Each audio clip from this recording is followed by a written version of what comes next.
they spread it out. They're trying to trick us. Do one location, serve the other stuff in the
I never put the ball in someone else's court. Like, it's all you. We did a prayer classic, and that was all like basically a joke. There, so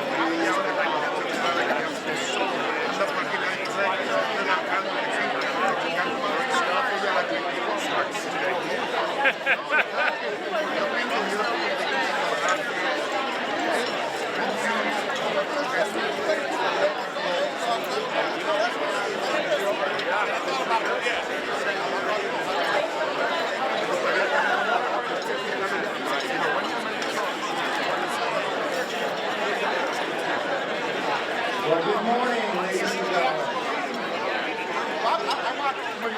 And a hush fell over the crowd. Well, good morning, everybody, and welcome to the Salem Chamber Forum Speaker Series Luncheon.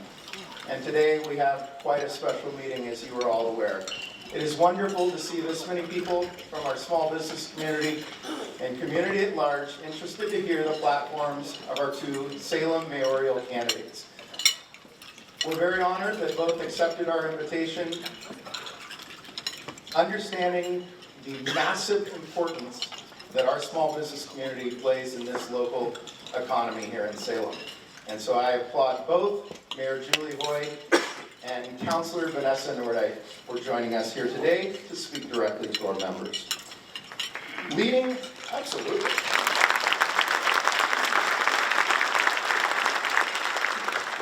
this organization's 24-person volunteer board of directors team is President Ted Ferry with State Farm Insurance. Ladies and gentlemen, your president, Ted Ferry.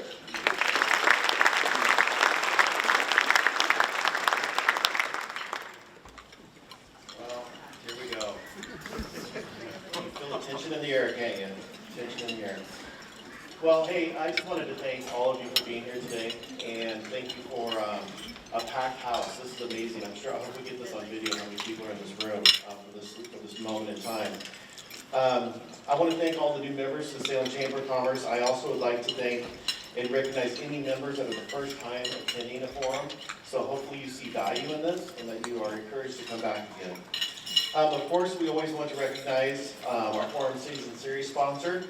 So put your forks down, Hagen Hamilton. So we don't have a head of the table right now. So what I would ask is if you could stand and have us recognize you for being our Season Series sponsor. So thank you.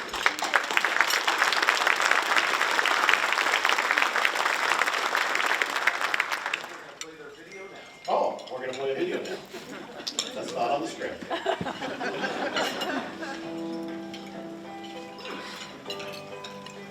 The right thing is our first value, and it's the most core to what we are as a business and what we do. We believe in long-term relationships. Doing things the right way is the only way we can do it. We've been in the community for 115 years, so everything we do starts with that value of do the right thing. We're going to make sure we do right by the client every single time. Excellence is found in its pursuit. It's about getting a little bit better every day, overcoming challenges, setting high standards. Excellence is a habit. It's not a finish line. I love working with my clients and strategizing with them to help them with their employee benefit plans. But coming back to the office and working as a team with my coworkers and those account managers is integral to what I do. If you want to go fast, go by yourself. If you want to go far, go with the team. When you think about your business and your company and looking out into the future, you want to be partnered up with companies that are going to be there for you. Companies like Hagen Hamilton. Hagen Hamilton is proud to sponsor the Forum Speaker Series, and we thank you for joining us. Enjoy the presentation.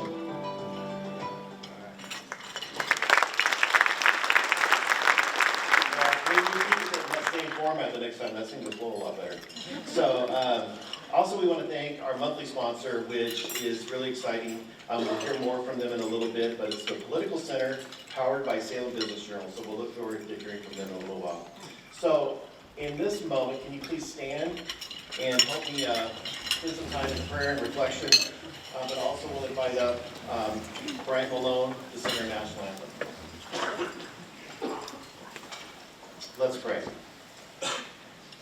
Gracious Father, we take this moment to pray and to reflect, each in our own very unique way, on our lives and in this moment that could be a real time of refreshing. We are thankful for the meal before us and those who make this event possible. We are thankful for our elected officials and the other many leaders and pillars of our community that are in this room today. Help us to have a heart of a servant. We don't want to have hearts that are self-serving desires, but hearts that reach towards a peace that pleases you.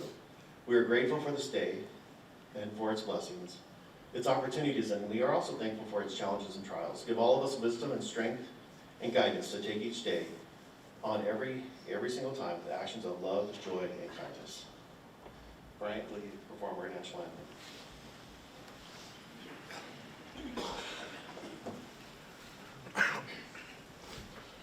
Oh, say, can you see by the dawn's early light what so proudly we hailed at the twilight's last gleaming, whose broad stripes and bright stars through the perilous fight o'er the rampart we watched were so gallantly streaming, and the rocket's red glare, the bombs bursting in air, gave proof through the night that our flag was still there. Oh, say does that star-spangled banner yet wave for the land of the free and the home of the brave?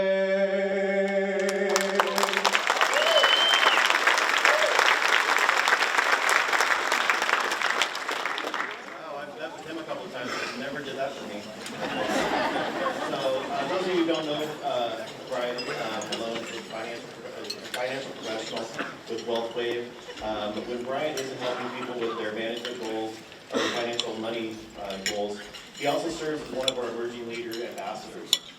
And I also want to take this moment in time to point out anybody who's seen a blue vest, or majority of the blue vested people with our logo, or the blue blazer, those are our ambassadors. They really provide an important part for our Salem Chamber of greeting people, making this place feel like a home. So thank you so much for our ambassadors and how you treat us every single event.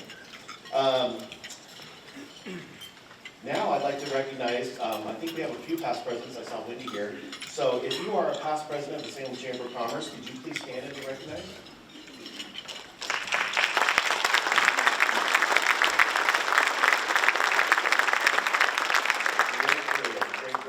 And as Tom said, we have a very a great system of how we operate the Salem Chamber. We have, I think, 25 board of directors for the Salem Chamber of Commerce. Could you please stand and be recognized?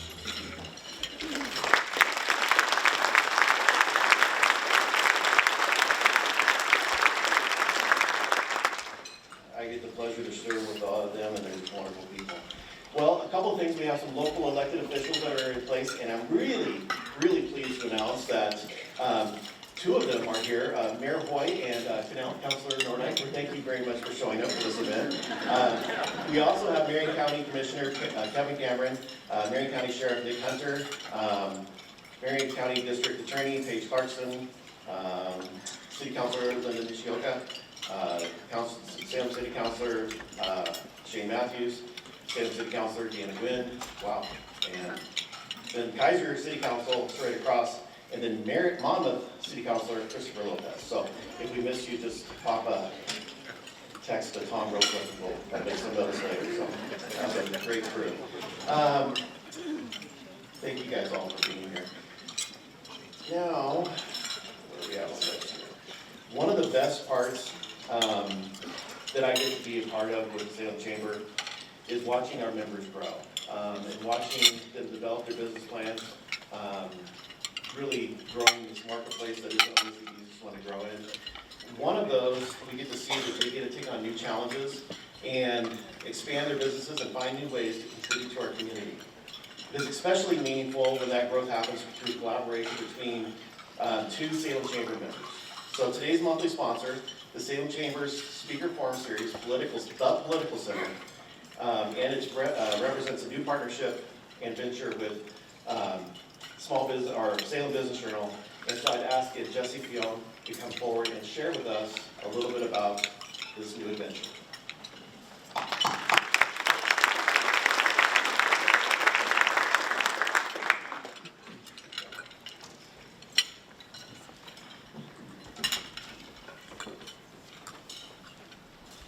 Good morning. My name is Jesse Fione. I'm the CEO of the Salem Business Journal. And it has been a privilege of mine to serve our community in the media space this last year. Salem is a special place. It's our home, and it's worth fighting for. That's why we're all here today. The Salem Business Journal focuses in on Marion and Polk County, where we really lean into local business, economic, and political news. Due to the success that we've had this last year, we've had many of our audience members, many of our readers reach out to us and ask us to start covering statewide political news. And it's because of that I am proud to announce to you today that the Salem Business Journal, in partnership with PacWest Lobby Group, is launching the Political Center, a platform that covers statewide politics, has a podcast and a newsletter. And it's now live. People are exhausted by politics right now. The constant heat over the last decade has broken down trust, and it's torn down conversations. This does not strengthen democracy, it weakens it. Politics has become too much of a team sport, and too much political news is built around fighting for one side or fighting for the other. And if both sides are steering the conversation towards themselves, then that's not real political news coverage, it's just noise. And the Political Center is here to change that. The purpose of the Political Center is clear: to provide trustworthy, well-sourced political reporting and a safe place for civil debate and discourse. The Political Center will be fair and factual. We won't dodge the hard questions. We'll ask them directly, respectfully, and with the intent to listen and learn. We'll get information directly from political insiders who actually know what's going on and provide a platform for them to discuss and debate so that way all of us can make informed decisions. So please scan the QR code that's on each of your tables there and subscribe to the Political Center. It launches today, and if you value informed, credible reporting, this platform is built for you. And as we move into the debate, please listen past the applause lines and past the grandstanding. Listen for substance, listen for values, and listen for who actually has a real, concrete plan and can lead a city that doesn't always agree with each other. And as Jane Goodall reminds us, change happens by listening and then starting a dialogue. I'd like to thank Tom Hoffert and the Salem Area Chamber of Commerce for hosting this debate. I'd like to thank Mayor Hoy and City Councilor Nordyke for stepping up to serve. And of course, I'd like to thank all of you for being here today. And I'm super excited to sit with you today, listen to the debate, and I'm excited for the civil discourse that we're going to have right afterwards. Thank you.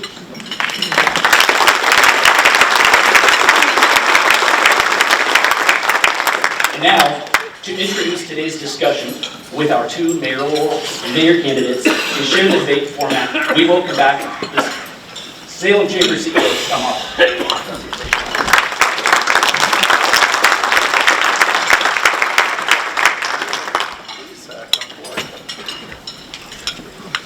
Ladies and gentlemen, we are a private organization, and we have seen at Salem City Council meetings a major deterioration in decorum.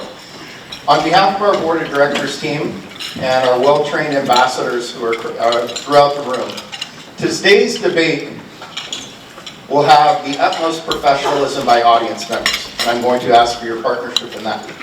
We will not be an organization filled with hisses or boos like we are often seeing at Salem City Council. As such, Our ambassadors have been instructed, if we do have disruptions such as this, regardless of political candidate, we will be looking at your behavior and you will be asked to leave. Let's not make that an issue today. Thank you for your partnership, and we are going to trust that you will have an appropriate attitude throughout today's forum. Now to discuss today's format. Each of our two mayoral candidates will start with a 2-minute opening statement. Following that, they will address 3 questions by the Salem Area Chamber of Commerce Board of Directors, and then they will have the opportunity to ask their opponent 2 questions, and they will be allowed a rebuttal. Following that, we will go to questions from the audience. On your, at each of your stations, there is pen and paper to submit a question. When your question is written and you'd like to submit it, just simply put your hand up, and one of our amazing ambassador members will come and get that and route it up to Jameson and I in front. I'd like to recognize Jameson Gideon, who is helping with timing in partnership with our partners at Allied Video, and we want to make this as seamless as possible. To start out today's debate, we'll do a coin flip for who will start first. This is an American quarter with a head and a tail, an American quarter with a tail and a heads. So, we are going to ask our residing mayor to make the call in the air. I will announce the call. Whoever wins the coin toss will be our first candidate to speak, and then we will go alternating from there, going first, second, second, first. First, second, second, first, in that order. So, Mayor, I'm going to flip the coin and you would call it in the air. Hey! The call is tails. And it is, in fact, tails. Mayor Boyd, you will start your 2-minute introduction when I go sit in that seat. Thank you, ladies and gentlemen, for being here.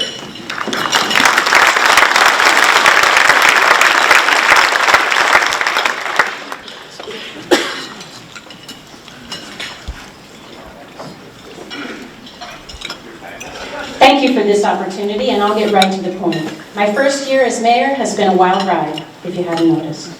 Much has been accomplished, and there's been much more to be done. In January of 2024, the 5-year financial forecast reflected a deficit of $23.4 million in 2026. After a citizen-led financial forecast review, our projected deficit dropped to $17.7 million. Adjustments were made to the forecast assumptions based on the efficiency review team recommendations, and the deficit then dropped to $13.8 million. Add the voter-approved livability levy in May of 25, which, by the way, was an unprecedented rapid collaboration between the Library, Center 50 Plus, and Parks, and we found ourselves with a $3.9 million positive fund balance for 2026. Can I get an amen? I want to place credit where credit is due. First, incredibly capable staff, including our new city manager. Appropriate council direction helped and further encouraged leadership staff to work toward positive outcomes. There is joy to be had in this work when the news is actually good. My gratitude also lies with this chamber.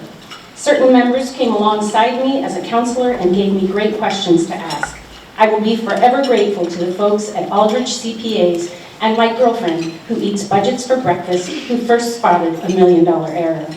My participation in the Harvard-Bloomberg Center for Cities New Mayors Conference led to my application for the International Mayors Cohort Experience. As 43 mayors from around the world, we gather with regularity to discuss the issues we're facing. Striking to me is the fact that the issues we face are all quite similar. That involvement led me to apply for what Bloomberg Harvard calls a collaboration track. It's not an easy application process, and our application was accepted. Bloomberg Harvard came to Salem and began work on my chosen priority, which is public safety. I'm just getting started, and I look forward to a second term as your mayor.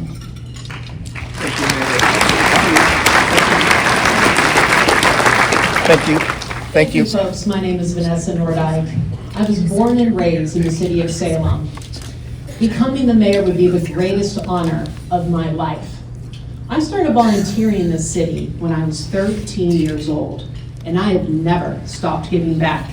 Over the years, I have worked with city, state, county, and even national partners who address some of the issues that are facing this community.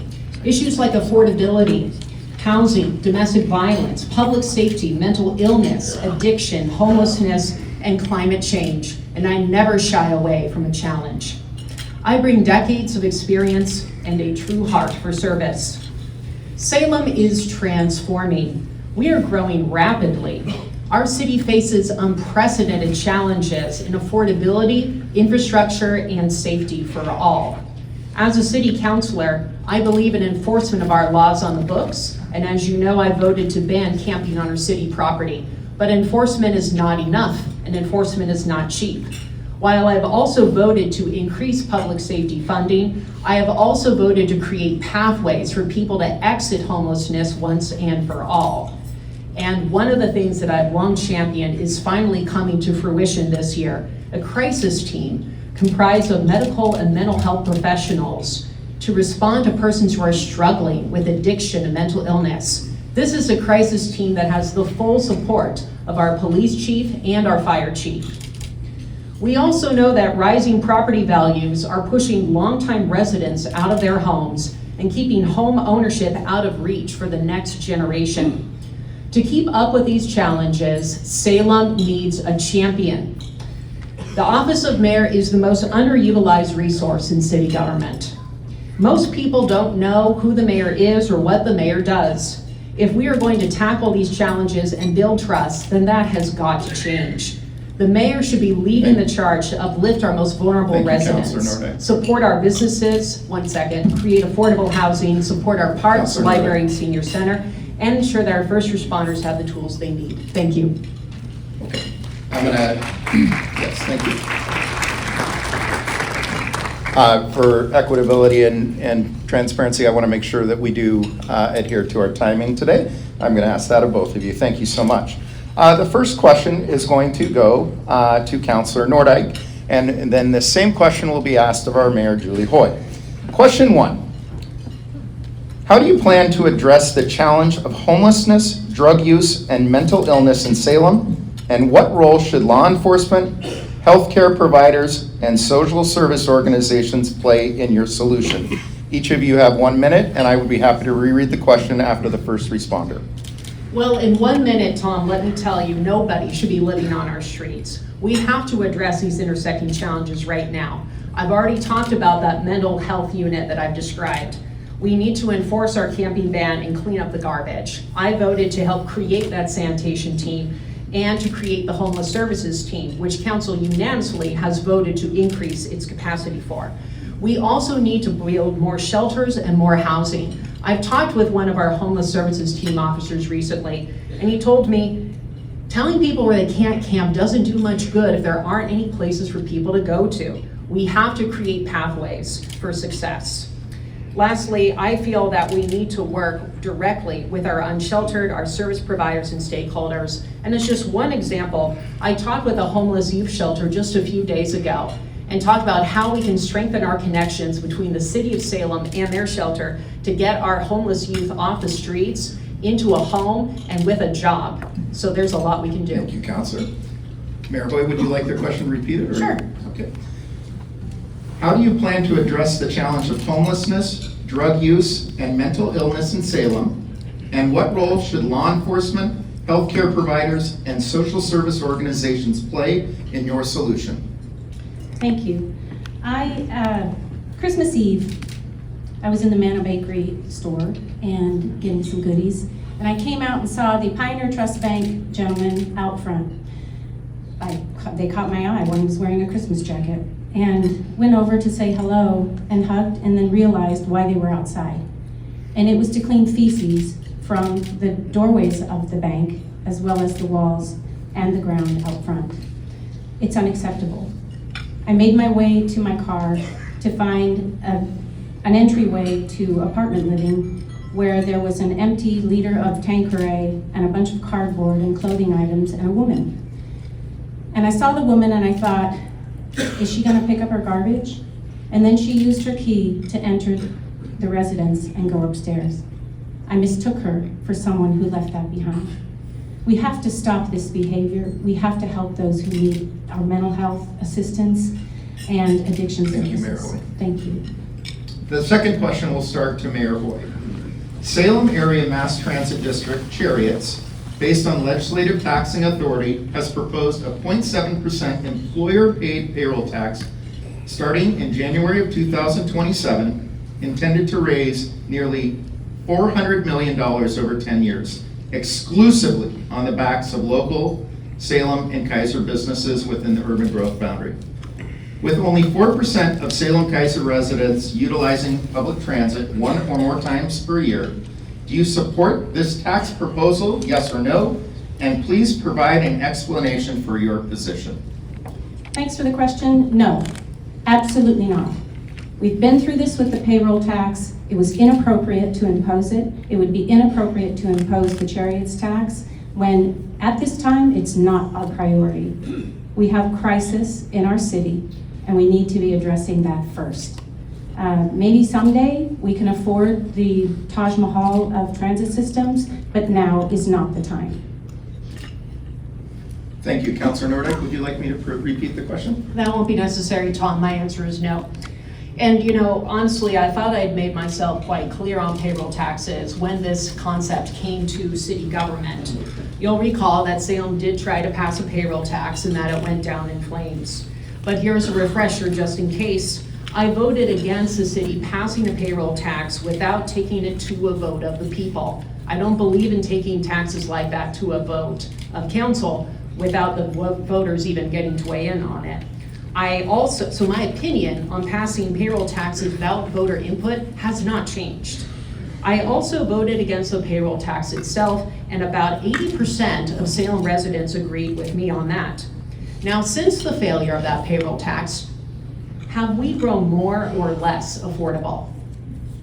I think we all know the answer to that question. Salem is experiencing an affordability crisis. Most people who live here cannot afford to buy a medium-priced home here. Thank you. Councilor Nordyke. The third question, we'll start with Councilor Nordyke. Oregon's taxable income base is shrinking due to both large and small businesses relocating to other states in avoidance of rising costs of doing business in Oregon, squarely based on taxes, fees, and regulations, which has created a perpetual cycle in economic stability known to economists as the doom loop.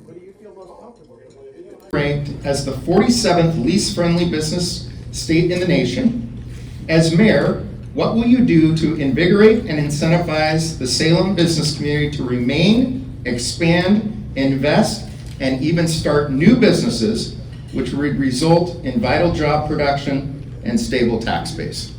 Thank you, Tom. That is an excellent question. Supporting our businesses and our workers is one of the mayor's most important responsibilities.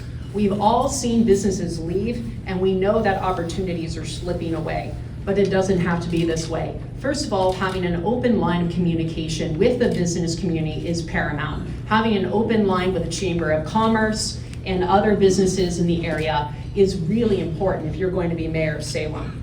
But next on my list is ending the tax on downtown businesses. Now that the city is making money from paid parking, it doesn't make sense to double dip. I have called for a refund on the taxes paid by those downtown businesses since paid parking began. But there's a lot more we can do. We can create a buy local campaign. We should be streamlining permitting, signage, all kinds of licensing and other rules that make business difficult. We need to make that a lot easier. We should be doing a buy local campaign and bringing more businesses here and trade shows here. We know businesses are leaving Portland. We should be recruiting them to come here. Thank you, Councilor. Mayor Hoy, would you like me to repeat the question? Yes, please. Okay. Oregon's taxable income base is shrinking due to both large and small businesses relocating to other states in avoidance of the rising cost of doing business in Oregon, squarely based on taxes, fees, and regulations, which has created a perpetual cycle of economy instability known to economists as the doom loop. Oregon is currently ranked as the 47th least friendly business 47th least business friendly state in the nation. As mayor, what will you do to reinvigorate and incentivize the Salem business community to remain, expand, invest, and even open new businesses, which will result in providing vital jobs and stable tax base? Before I answer that question, and thank you, Tom, I just want to point out that the concept of stopping the tax on business for parking was not Councilor Nordyke's idea. It was all of council that knew going into this that eventually that would be phased out. Paid parking is doing better than anticipated. Therefore, we will be able to issue a refund to the businesses in downtown, and I think that's incredible. So thank you for bringing that up. Another point, Councilor Nordyke and I are not in disagreement most of the time. When we're doing city business, it's good, and we accomplish things and we get things done. We agree on a lot. That's one of the things I've appreciated about her. I'm not sure about this separation and how the progress that we've been making should be shifted or distracted by her running for this office. We are making progress, and I look forward to continuing to meet with Eric Anderson of SEDCOR and getting feedback from the chamber. Thank you, Mayor Hoy. And since everybody is speaking about this, actually in October, the Salem Chamber and I issued a request to the city that they forego the parking assessment, and I want you, the community, to understand, we've been talking with City Manager Namburi on this for a number of months, and it's great seeing it get traction, and I will address it again this evening at City Council. Now it's the part of our program where the Councilor Nordyke and Mayor Hoy will be able to ask each other a series of questions.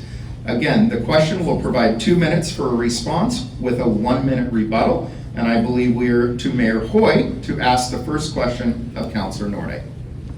Thank you, Tom. Councilor Nordyke, do you believe Salem is better off with my choice of a new city manager that we hired last year, or would you have retained the previous manager? I know you were on the hiring panel for him. Thank you so much for the question, Julie.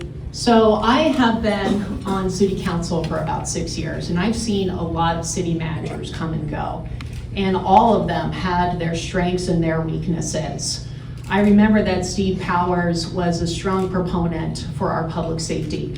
I know that Keith Staley brought a lot of new ideas to our city and did an excellent job stewarding things while he was here.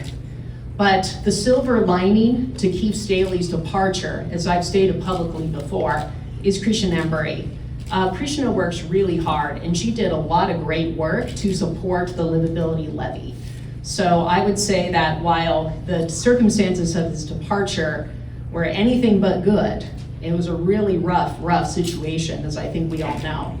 And his severance cost us about $256,000.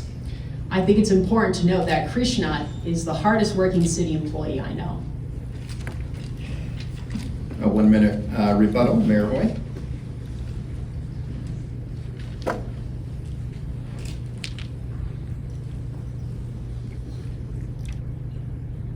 I have nothing to add. Councilor Nordyke, your question for Mayor Hoy. Thank you so much. So, Mayor, in 2024, we had a council meeting on a land use vote. The property was owned by a developer who had donated to your campaign. Minutes before that meeting began, you asked me if you should participate in the vote, given your connection to this donor. And I told you absolutely not, in no uncertain terms. Sadly, after that, we walked into the council chambers and you voted for it anyway, and I really wish you hadn't. You didn't need to do so. This vote ended up saving the donor hundreds of thousands of dollars in development costs. So I have to ask, Mayor, given this past experience, if a donor's real estate project comes up again on a council agenda, will you recuse yourself from participating in the vote? Mayor Hoy, a 2-minute answer. Thank you. Well, I don't remember the absolutely not answer. I do remember it was still up to me. And I was not going to benefit financially from that decision. Therefore, I felt it was important to participate in the vote. Development is taking a lot of, facing a lot of difficulty when it comes to getting projects completed. And these unnecessary expenses, saving that development project, $200,000, whatever dollars it was, actually saves the potential home buyer. So that's what it's all about. A 1-minute rebuttal to Councilor Nordyke. Thank you so much, Madam Mayor. So what I'm hearing you say is, if a donor's project comes back to council for a vote, you will be voting yes. May I answer? The answer is yes. If I am not going to benefit financially, there is no reason not to participate in that vote. And we will, just for fairness, we'll, Councilor Nordyke, if you have something you'd like to rebuttal a second time, I'll provide that. That won't be necessary. Okay, the second question, we will again start with going in reverse order. Councilor Nordyke, your second question for Mayor Boyd. Thank you so much, Tom, and thank you all again for being here. So, Mayor, I appreciate all the work that you've done in your first year, but every leader makes mistakes, and I'd like you to identify what are the 3 biggest mistakes you made in your first year as our mayor? 2-minute response by Mayor Boyd. 3 biggest mistakes. 1 was not reviewing a letter of support for the transportation package before I signed it. That was a big mistake. And I tried to make that right by issuing my own letter as Julie Hoy and how I feel about a tax being imposed on people without a vote of the people. That's number 1. Number 2, not asking for a mute button at council meetings earlier. Absolutely. It's ridiculous, some of the behaviors that have been exhibited. Whether you knew it or not, council's not in the Civic Center anymore. We began meeting in the library. None of the usual tools were at our hands. I didn't have a mute button for months. When you get 3 minutes, you get 3 minutes, period. When it's up, and that's the bottom line. And if you talk over, you're gonna hear from me. I'm not as weak as I seem. Third mistake, food poisoning, but I won't talk about where that happened. Rebuttal for 1 minute, Councilor Nordyke. Wow. Well, thank you, Madam Mayor, and I'm so sorry to hear about food poisoning. That's I wouldn't wish that on anybody. So I appreciate the mistakes that you've admitted today, and thank you for that. But honestly, I would have thought that it's been almost a year since the Oregon Government Ethics Commission, and I thought that by now you would have accepted responsibility for your role in that. We all have. Every one of us has accepted responsibility. But you may be the first mayor in Salem history to get us dragged into an Oregon Government Ethics Commission investigation. And that investigation concluded, the commission concluded, that you told our own member of council, our council president, that a majority of council supported East Daly's resignation when that wasn't true. And so I find it really unfortunate that this was an opportunity to come clean and you haven't done so. So I think that that was a huge mistake. Thank you. Mayor Hoy, your second question for Councilor Nordyke.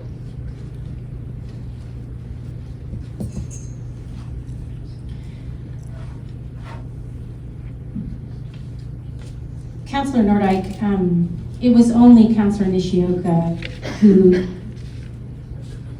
believed that I led her to think that the majority of council wanted the city manager gone, when in fact that wasn't true. I followed the city attorney's advice and instruction. The clock's not moving, just so you know, Jameson.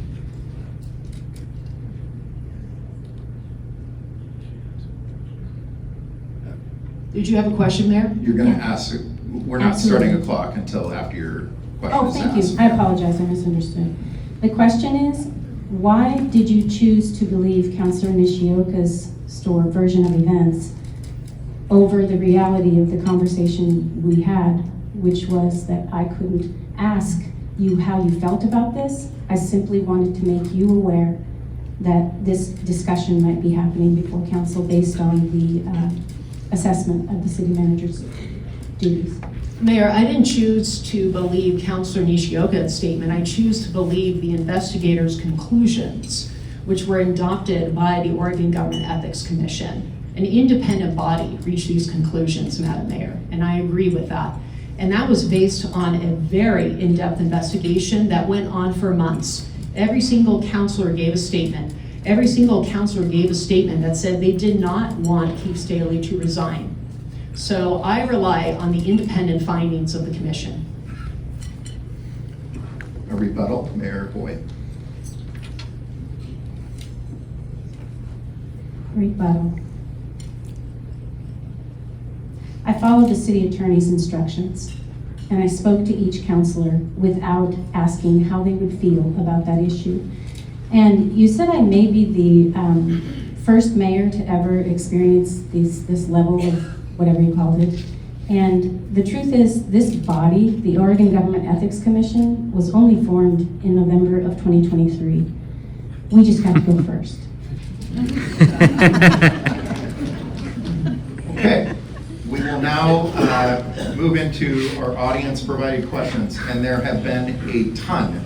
Jameson and I are doing the best we can to work our way through as many as possible.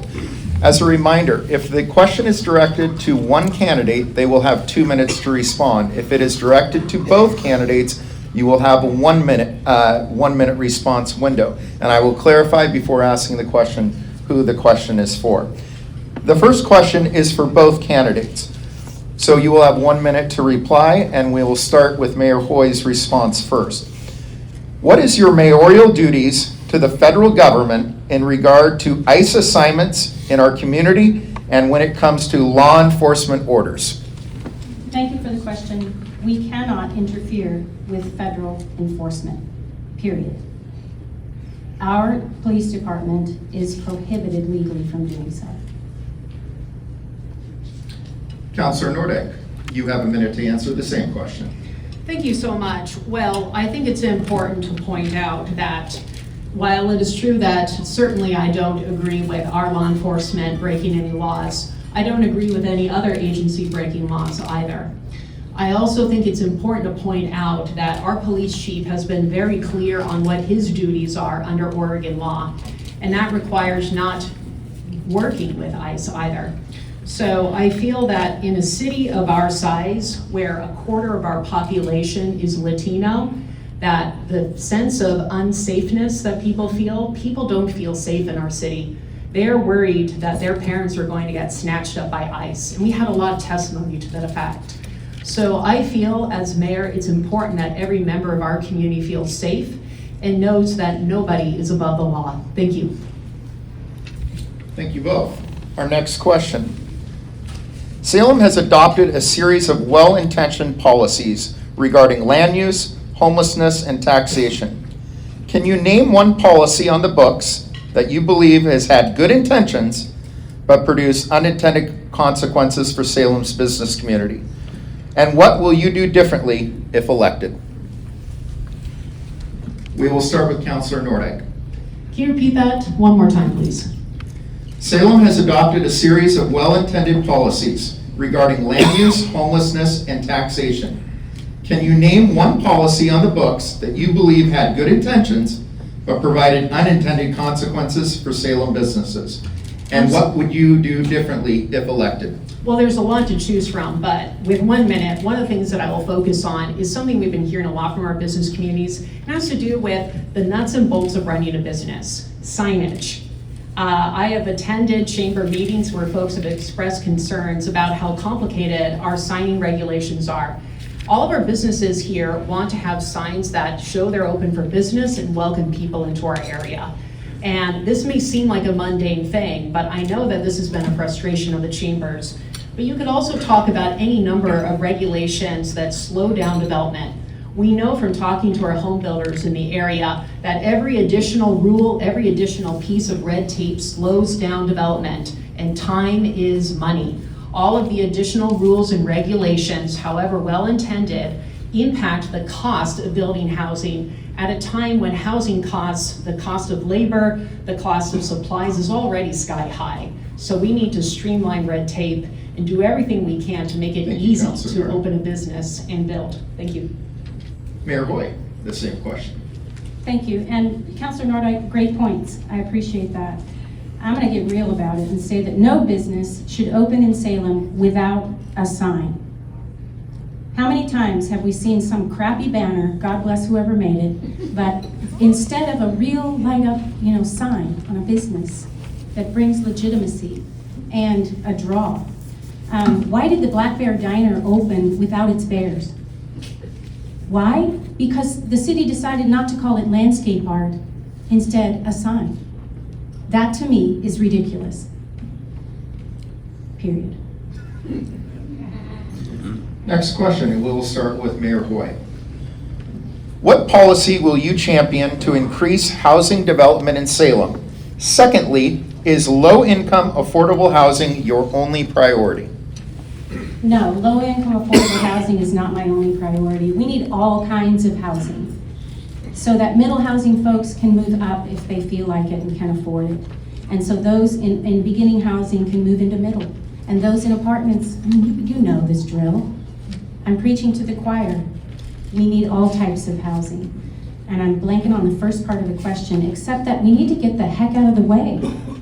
The state included. You can't say we need 140,000 units of housing and then choke everybody out so we can't get anything done.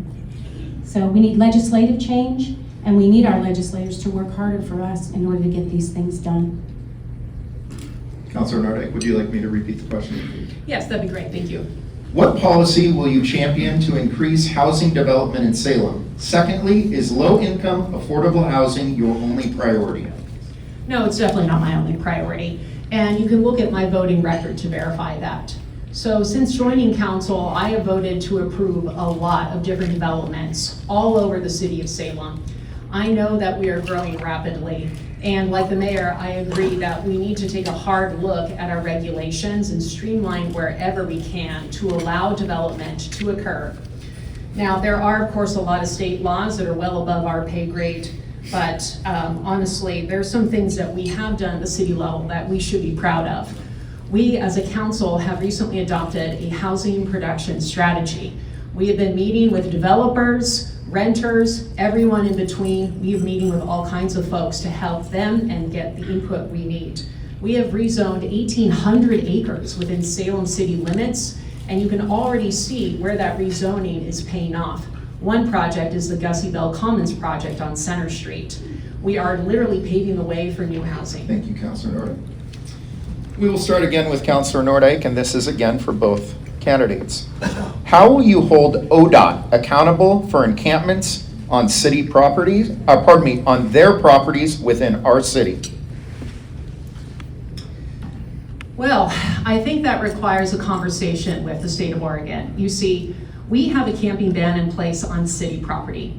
We can't make a ban on state property, not as a city ordinance. So that requires building relationships with ODOT to talk to them about potential solutions. That could include, for example, setting up fencing and boulders. I think the other thing that we really need to do is remind folks that some of our most problematic areas in the city for homelessness are not city property, they're not private property, it's state property. So I would really welcome opportunities for us to sit down with the state of Oregon and show them what we're seeing. And it's not enough to just enforce. We really do need places for people to go. And again, as I mentioned earlier, our own homeless service team officers have told us enforcement will only go so far. You still need places to take people. Our chief of police has said we cannot arrest our way out of homelessness. So we need to build a partnership with ODOT. Thank you. Mayor Hoy, the same question. Thank you. I'm bringing a motion to tonight's meeting to ask for city staff to communicate at a deeper level with ODOT to get them to speed up their process. Right now, it's maybe 6-8 weeks before they come back to a bad space. The development, the houseless development and Market Street exit popped up over the weekend. I hope we don't get the same response that we got from the Regional Solutions meeting ODOT person who said, unfortunately, sometimes people have to get hurt or die before something changes.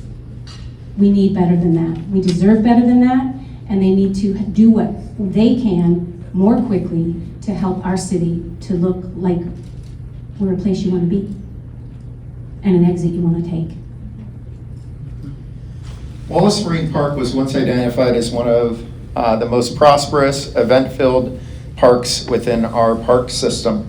Now today, it is called the largest homeless gathering spot in the states of Oregon and Washington by number, with some estimating the population over 1,500 individuals.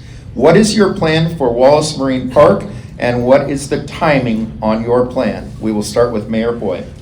Thank you, Tom. This subject is a passion of mine. I've spent quite a bit of time in Wallace Marine Park with our HST officers, and I want to thank the business community for the donation which funded 2 more officers. We're now covered for 7 days a week instead of 4, and our sanitation team is also working 7 days a week. Wallace Marine Park should be beautiful. Why aren't environmentalists upset at the amount of trash sitting next to the Willamette River, leaking into everything, and where are they for that? These people need help, and they do need a place to go, and they really need accountability.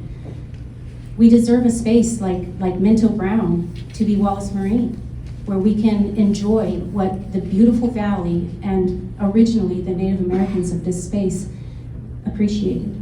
It's not happening in Wallace Marine Park, and it should be. Councilor Nordyke, the same question. Thank you. So council unanimously voted to increase our sanitation team and to increase our homeless services team from 2 to 4. You're going to need more than 4 officers and a handful of sanitation workers to serve the residents who have been calling Wallace Marine home for a long time. Like I said, you need places for people to go. Now, the city did not create the affordability crisis, the drug crisis, or the mental health crisis, and yet you see so often it's the city that is being asked to respond and to put your taxpayer dollars on the line. We need help from other sources. We need help from the state of Oregon. We need the governor to follow up on ensuring more shelter and more safe places for people to go.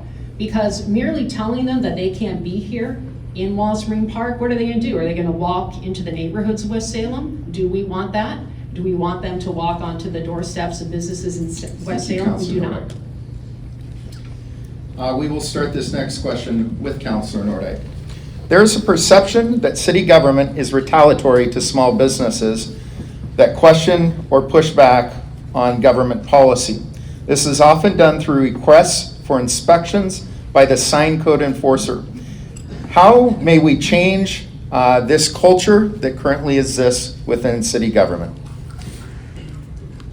Okay. Councilor Nordyke will start. Well, given the fact that I already brought up the signing and permitting issues, you can see that this is an issue that I'm already aware of, and it is a priority of mine. So I appreciate whoever is bringing that question, because it's certainly something that I've seen as well. We don't want, retaliation against local businesses would make absolutely no sense. We need city staff that are prepared to meet with new businesses, ideally before they even open, so that they know how to avoid making mistakes, which is so easy to do. Have you ever seen our sign code? It's confusing, right? And so I think it's a good idea for us to sit down with our business community and maintain an open line of communication. And so that means streamlining. That means putting it in plain English, and not only in English. We have a lot of businesses owned in town by people who don't speak English as their primary language. So city staff needs to do a better job. Thank you. Mayor Hoy, the same question. Wow. It's one thing to open without a sign. It's another thing to find out at the end of a project that you have to put in a fire hydrant. That's a huge expense. Something got lost along the way. And there are certain point, folks, where all of a sudden if it becomes legal, we can't talk about it. Okay? Certain things are happening that shouldn't be happening. And I personally have great trust in our city manager, our new city manager, to make those things better and easier for those in development and in business. This question is again for both candidates, and we will start with Mayor Hoy. Is it ever appropriate for a mayor to make promises they know the city cannot afford in order to calm a politically charged situation? Why or why not? My answer is absolutely not. There is not, at times, there is not enough money to satiate the need, and we have to stay in our lane. We have to stay away from national politics. We have to stay away from international politics. Our city needs our help, and the people in it deserve our best. These special projects, which require amounts of money to be drawn from our general fund, just can't happen. And I'll speak to that a little more in my closing remarks. Thank you, Councilor Nordyke, the same question. Yeah, I agree. Don't make promises you can't keep. I think it's one thing to make promises you can't keep, And I would also say it's okay to aspire to be the best city in the state of Oregon. But you do have to do that explaining that things cost money. If we want 0 people on the streets, that's not going to be free and it's not going to be cheap. Enforcement costs money, shelter costs money, mental health care costs money, drug treatment costs money. If we want a city that is truly free of homelessness with a roof over every head, we have to have an honest conversation about what we are willing to spend and where we can find resources to help us meet those goals. Thank you. This is for both candidates, and we will start with Councilor Nordyke. Are you in favor of spending large sums of city dollars to redo street plans to increase the road diet locally for expansion of bike lanes and curb car usage? You know, I think that this is where I would defer to the Our Salem master plan. Our city staff spent years developing a comprehensive plan that was based on a constant amount of dialogue with our residents, with our business owners, with our home builders, with a huge number of people who call Salem home. That was a huge amount of work, and we voted as a council to adopt that. So this is where I will defer to what the Our Salem zoning plan is. And that zoning plan is a massive document. It's not easily digestible, but I can tell you it comes from a place of making our Salem more efficient, making it easier to get from point A to point B. So that is where we really need to work together. Thank you. Thank you, Mayor Hoy. The same question. Tom, could you repeat it? I kind of started thinking about tomorrow. Are you in favor of spending large sums of money to redo street plans to increase the road diet for expansion of bike lanes and to curb car usage? Again, I think this comes down to a matter of priorities. And there were decisions made long before I came along, and those decisions are playing out. And so we are living that. I personally do not make that a priority. I want people to feel inherently safe in the city, no matter what the circumstance. I want the city to feel clean. I want it to feel safe and healthy. Councilor Nordyke, this question is exclusively for you, so you will have 2 minutes to answer. Councilor Nordyke, you protested the Velo Airlines operation at the Salem airfield. They have since left and have not been replaced. Do you still stand by your decision to protest, and do you understand the economic opportunities that left when the airline departed? That's not true.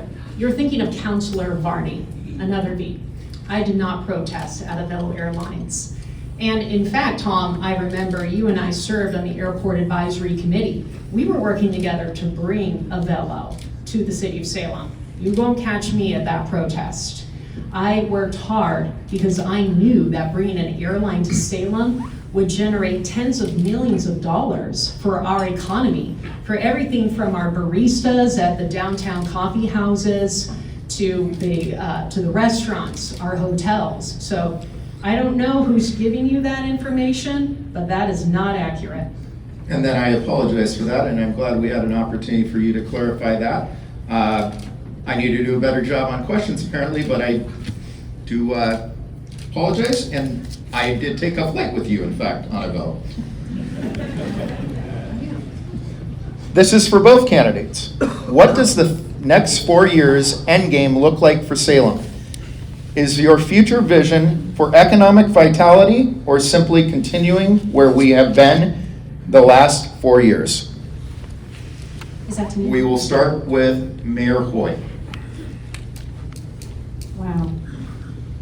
Golly, now I forgot the question. Economic vitality. Economic vitality, 100%, all day long. I mean, we need that. Without that, we cannot provide for our community. We need people to want to be here, to want to build a business here, and to want to support the local community in every way possible. That would be my answer if I remembered the whole question. Thank you, and the question for you, Councilor Nordyke, as well. Can you repeat that again? Thank you. Yes. What does the next 4 years end game look like for the city of Salem? I'll just leave it at that. Okay, all right. It goes on to suggest economic vitality, et cetera, but what is the next 4 years end game, and does it look like the last 4 years? Certainly it doesn't. So one of the things that we have seen is affordability has gotten worse, worse, and worse in the city of Salem. When the locals did the point in time count, that's the annual, well, not even annual, it's the point in time count done every other year or so of homeless in our area. The last one that was completed in 2025 found that about 47% of the people who identified as homeless that day were newly homeless. So that is just one of the symptoms of a larger problem here. Most people cannot afford to buy a home here. We have people who are this close to losing their housing. So moving forward, what we need to do is fine tune the things that we have been doing that have been working. When I started on council in 2019, we had people lining up outside the old Rite Aid and the Nordstrom. Managed shelters helped get people off the streets and into stability. I see I'm out of time. There's so much more that we need to do. This question will start with Councilor Nordyke. There are many perceptions of the effectiveness of paid parking downtown Salem with the meters. What are you hearing, and where would you like to see us go next? Well, so I know that the city sent out a survey, and I haven't seen the results yet, so I would like to see what people say about that. I have heard a variety of reactions, and so honestly, hearing the input from people when we talk about paid parking in the upcoming city council meetings will be really important to me. Public input has always mattered to me. Public input has swayed me, and I think that is because I respect the fact that no one person has all the answers. So I look forward to having that conversation with the business community, the people who are running their businesses downtown, and the people who are coming downtown to support our economy. Thank you. Mayor Hoy, the same question. Paid parking, overwhelmingly, the input I have received has been positive. Businesses themselves saying that people are actually able to park and come in and have a lunch or a quick bite or a drink or whatever it is. I personally have experienced that with my husband. We go to lunch. Oftentimes in the past, we would have had to park 4 or 5 blocks away and walk. Adds time to your lunch hour. Another point, interesting, I was in Corvallis last month, and they don't have paid parking. They have the 3-hour parking. I was gonna stop at a shop, and I couldn't find a parking place. So I think we're better off in the long run, and the revenue that we're gonna receive from it is only gonna help us to do better, to be better, and to look better downtown. I want some hanging baskets back, personally.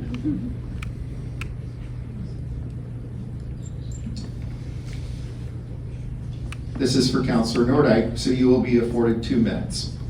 The city's own polling shows that residents have more confidence in the direction of the city of Salem under Mayor Julie Hoy's leadership. This positive direction is directly tied to the support of the livability levy approved in 2025. How will you keep this positive momentum continuing if you are elected mayor? Absolutely. Well, thank you so much. So, first of all, I think we should all agree that the passage of the livability levy was certainly a team effort. That the livability levy demonstrated the fact that it doesn't make sense to campaign on a platform of we have a budget problem, not a spending problem. That is a false narrative. And the reality is that once you understand our budget, you understand that the way that city services has been funded has been undercut for many years. I am so thrilled to see that folks are responding favorably to the livability levy. I was so thrilled to see that our unions and our business leaders came out in support. This is proof that when Salem works together, good things happen. And because of that, we now have some guaranteed funding for the services that are essential to so many members of our community. Our parks, our senior center, our library, they are used by people every single day. The library posted recently that they had over 300,000 visitors in 1 year. So I'm really grateful for that. So taking the momentum forward is going to take a lot of things. Transparency in government, oversight. We need to make sure those funds are wisely spent. This is our audition to the people of Salem. They've decided to vote for this. Now we need to prove as city leaders that we will spend that money efficiently and effectively. Every day is an opportunity to have a conversation with a member of Salem who doesn't know who we are or what we do. They don't know how hard our city staff work every single day. They don't know that the council unanimously decided to put this levy on the ballot, decided that yes, we do in fact have a budget challenge, and yes, we must do something about this. We can't afford to cut dozens and dozens of jobs. So, thank you. Thank you, Councilor.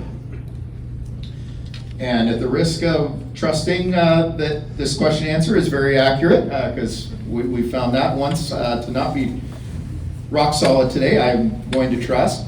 We will start with Councilor Nordyke. There are over 100 shelter beds left empty in Marion County alone each night. How do you have noted that not enough beds is the problem, and yet we have 100 shelter beds left in Marion County alone each night. Would you address this issue? Absolutely. There are 2,100 persons experiencing homelessness. Even if that is true, let's assume for the sake of the argument that is a true statement. That's 2,000 to go. We have a problem here that will take a lot more than an additional 100 beds a night. And it really requires a case-by-case process. I am a person who goes to shelters unannounced to see if they're being well run, to see if the people are safe and getting the care they need, and to see if they are building self-sufficiency. And I can tell you that there are a lot of shelters in town that are working extremely hard to help people become self-sufficient. When we end homelessness for one person, we might end a lifetime of dependency on government services. That's one of the reasons why I've been prioritizing youth shelters in my recent conversations. We have about 400 youth without shelter right now. Thank you, Councilor. Mayor Hoy, the same question. Could you repeat it, Tom? There are over 100 shelter beds left empty in Marion County each night. You have noted that number of beds is the challenge. How do you intend to fill these that we already have open? And please address this situation. Thank you. First, I'm not sure where Councilor Nordyke is getting the 2,100 number, I think I heard. I do want to point out that having been out with the HST officers again a few weeks back, that the number of folks living unmanaged and camping in Wallace Marine Park is down to about 170 people. Now, a lot of those folks probably are under the bridge to West Salem or out on the I-5 Market Street exit or Sunnyview and Market, which has been a chronic big problem. And there's the fishbowl. There are a lot of areas where these folks are at. Unfortunately, shelter beds don't always meet the requirements of those who need them. And some can be harder to get into. If only all those beds available at the Union Gospel Mission would be filled every night. We're down to our last few questions. You've both done great. Thank you. Will both of you be doing any further debates with each other, especially an opportunity at zero cost? I'll leave it at that. We'll start with Mayor Hoy. Not gonna lie, it's not my favorite thing to do. But I would consider that, depending on the circumstances. Okay. And Councilor Nordyke. Thank you, Tom. First of all, Mayor, the 2,100 comes from the point in time count conducted in 2025. And that is information available online. Absolutely, we need more debates. When the tickets were first announced for this event, it was $75 per person for non-chamber members. That includes the privilege of being able to submit a question for consideration. Well, folks, the city of Salem has a lot of people who can't afford a $75 lunch or even a $45 lunch. So we absolutely need more debates, and I look forward to them. For clarity, all people who were in attendance today, members and non-members, had questions submitted. I have no idea who submitted these questions, so I've got to think it was not just chamber members and also our residents. Our last question for both, and I will be addressing this myself at City Council this evening. Councilor Nordyke, we'll start with you. Are you planning to advocate or propose increasing taxes or fees on the private sector or Salem businesses in the next 18 months? No. Mayor Hoy, the same question. No. That was easy. That's good stuff. I'm not gonna lie, that makes me really, really happy on behalf of this room. I think we can all applaud for that one.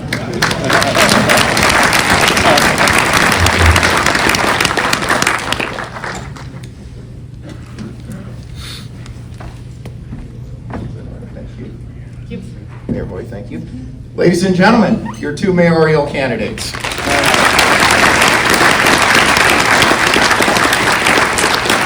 I now invite President Ted Ferry up to the stage to wrap us up for the afternoon. I think they can actually, yes. We not do our closings? I'll do it. Hey, don't mind me. I've got a little on my mind today, pardon me. Ladies and gentlemen, we will now do our closing remarks. And it will start with Councilor Nordyke.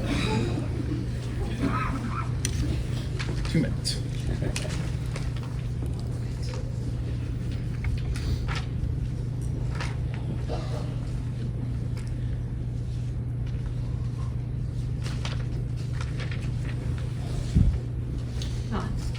All right. Thank you, members of the Chamber, for hosting what I expect will be the first of several debates. I want to thank the people who grew our food, who prepared our food, and served it today. And to learn more about me, I encourage you to visit electvanessanordyke.com. You know, the capital of Oregon should be a shining example for all Oregon cities. We could be a city with a roof over every head, a city that uses every taxpayer dollar effectively and efficiently, a city of peace where everyone feels safe, a city that protects the human rights of every person, no exceptions, a city of transparency where business is conducted in broad daylight at City Hall, a city with a bustling economy where local businesses feel supported and are thriving and are jonesing to move here. A city with parks, libraries, and cultural events that are free and accessible to all. That's what we should be working on. And the mayor should be tackling these challenges head on and inviting every resident to be a part of the solution. Salem residents like me know that complaining doesn't solve anything. It only breeds division.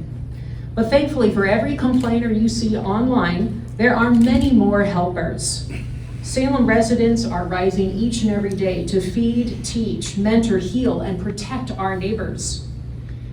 And when someone like the mayor raises awareness of good deeds, it inspires more good deeds. If you've been following me in my career or on Facebook, then you know that I don't run on fear or hate. I'm in the community every single day, shining a light on the good work of others, supporting others, and supporting some of our most vulnerable residents. Thank you so much. Mayor Hoy, 2 minutes. In closing, thank you for the opportunity to be here today. I'm Julie Hoy. I'm a small business owner and proud to serve as mayor of this great city. Above all else, I'm a child of God. And if I didn't feel called to this work, I wouldn't be doing it. A year ago, Salem was on life support. An almost $30 million swing in a municipal budget in less than 6 months is unheard of. Oh, and do that while you're facing a lack of public trust, lack of public safety, homeless, mental health, and addiction crises, face a housing crisis, a serious affordability issues, all that while fighting against state and federal decisions which at every turn impede progress. Oh, and June 1st, let's just move everybody out of the Civic Center and do the work from 4 or 5 different locations. And yet, we've managed. We've managed to make progress because of great leadership. It might not be sexy, but it's solid, and it's working. We're moving forward to better and brighter days in Salem. My priority is to continue to work on the small picture stability. Call me the no drama mama, but we must remain calm. We have to don our own mask first so we can be healthy enough to serve the whole community. Our circumstances here in Oregon are like a really hard puzzle. You know what that is. When the harder you stare, the less possible it seems. But don't walk away. Don't give up. We've got to hang in there together for just such a time as this. We collectively were built for now, and at just the right time, in all of our difficulties, the next piece of this puzzle will come. One day we will celebrate victory over all these difficulties. I envision a vibrant and energized city with the right help and resources for those who are suffering, true accountability and actual return on investment, a clean, safe, and healthy Salem where we can all live. I need your support and I need your vote in May to continue this great work.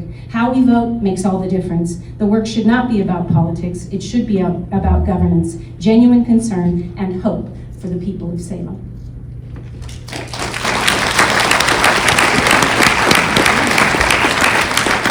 Allow me to try this again. Ladies and gentlemen, your mayoral candidates. President Ted Perry.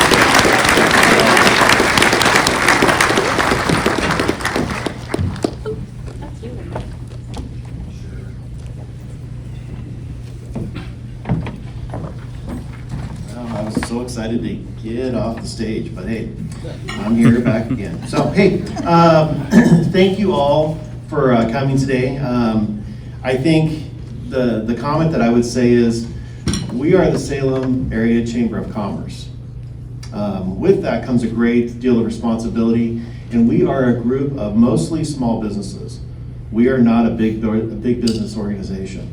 And we are also a community of a lot of nonprofits. I believe every nonprofit in our area are members with the Salem Area Chamber of Commerce. So I thank you for being here today. I thank you for listening to this debate. I thank you for Mayor Hoy and Councilor Nordyke for sharing their ideas and their concepts. But we are all about economic advocacy. That is what the Salem Area Chamber of Commerce is about. So thank you for that. Thank you for my ability to grandstand a moment. Thank you also for Brian Malone for sharing the national anthem with us. Thank you always for Allied Video Productions and Capital Community Media and the Salem Convention Center. You guys do a fantastic job every single month, excuse me, to help us through this process. We really appreciate the words today by Jesse about the Political Center, powered by Salem Business Journal. We're excited how they are serving now our not only the community in a greater way, but look forward to what they're going to be producing for us. Thank you also for the Hagen Hamilton Group and Insurance Solutions for being our series speaker sponsors. And then you all have this little sheet on your tables. Please take out your phone. Please zap any appropriate QR code. Thank you so much, Jackie Roche with membership and Jackie Ellebrock for putting that together for us to use to make our lives at the Chamber easier. Next forum series speaking event is February 9th, so I believe that's hopefully on that little QR code. We're going to hear from Jim Bruneau and Mike Osborne. It is going to be a topic about Willamette Valley Vineyards and the unique Oregon story that they have. So look forward to that. Also, in 12 short days, we have the Safe Agribusiness Banquet presented by KeyBank. Remember to break out the boots and the jeans, because this will be a fun Friday on January 23rd from 6 p.m. to 9 p.m. It's a terrific annual event, and we're always honored to help support and celebrate our agricultural community. A few comments today on chariots. It's really important that you stay plugged into the Salem Area Chamber of Commerce. Jameson Gideon does a great job as far as updates. We are looking at a $40 million tax, okay? And we need to voice our concerns. We are part of a great community of task force that has been put together, and our voice, we want to make sure that it's heard. So stay informed, stay plugged in. Next, also, you will be hearing on Thursday, January 29th at 7:30 a.m. So if you want to wake up early, you'll hear about Salem Public Works projects that are going to be taking place, and we need to keep the dollars that the city of Salem spends in our Salem community. So please be planning to attend that. Lastly, a couple things before we get to the winner of our centerpiece.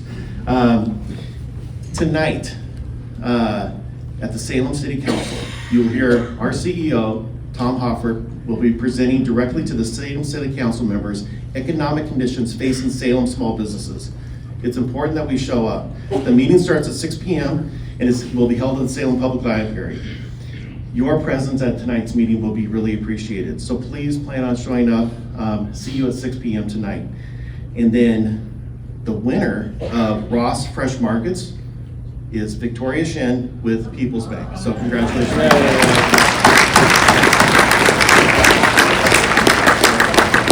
And with that, I thank you for being here.